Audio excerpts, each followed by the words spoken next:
kita nak beramal je orang bagi ragu-ragu kepada kita. Saya dah selalu pesan, kita dekat zaman ini yang paling penting banyak kena baca Suratul Nas. Sebab apa? Sebab hari ini lagi dahsyat was-was yang diberikan kepada kita. Alladhi yuwaswisu fi sudurin nas. Siapa yang waswaskan? Iaitu yang mewaswaskan kepada manusia.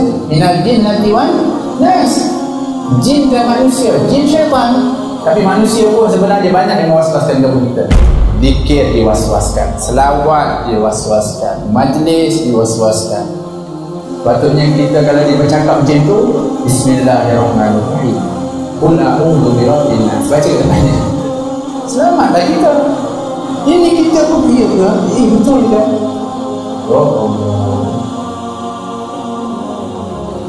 ni bahaya ni. Sebab orang-orang yang kita panggil untuk nak kita panggil menjauhkan orang daripada amal soleh, dia tak perlu untuk nak betul-betul apa kita panggil dengan hujah yang betul, tak perlu. Dia hanya bagi kita waswas dia. Betul ke ni? Macam ni betul ke? Dia hanya berikan waswas dia. Dia tak datangkan dengan dalil yang benar. Dia tak pergi dengan rujukan yang betul. Cukup dengan dia gambarkan dan dia cuba waswaskan kepada kita. Akhirnya kita yang asalnya buat amal, kita akan tak buat. Nampak? Sebab tu kita kena betul-betul mengetahui, kena yakin dengan amal soleh yang mana ianya adalah benar, tak ada masalah. Dalam hal-hal yang hari ini cuba ditimbulkan, sebenarnya selesai dah semuanya. Sejak daripada para salafus salih dulu dah selesai dah masalah apa pun perbincangan, telah selesai. Tapi hari ini dinaikkan semula sebab tahu pada zaman sekarang orang-orang malas, jahil banyak.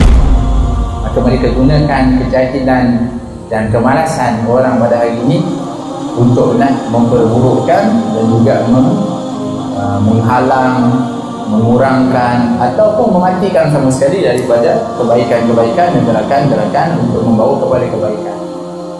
Kita kena berhati-hati betul, khususnya pada zaman ini. Dan akhirnya yang akan memberikan akibat dia akan pergi kepada apa? Tadilah peperangan. Sebab apa? Sebab apabila diletakkan orang yang itu diragukan, kemudian labelkan dengan label yang kafir, syirik, murtad, maka dia akan pergi kepada halal darah, boleh untuk dibunuh. Maka berlakulah hari ini pembunuhan atau peperangan, persengketaan yang asalnya daripada perselisihan-perselisihan yang digembar-gemburkan.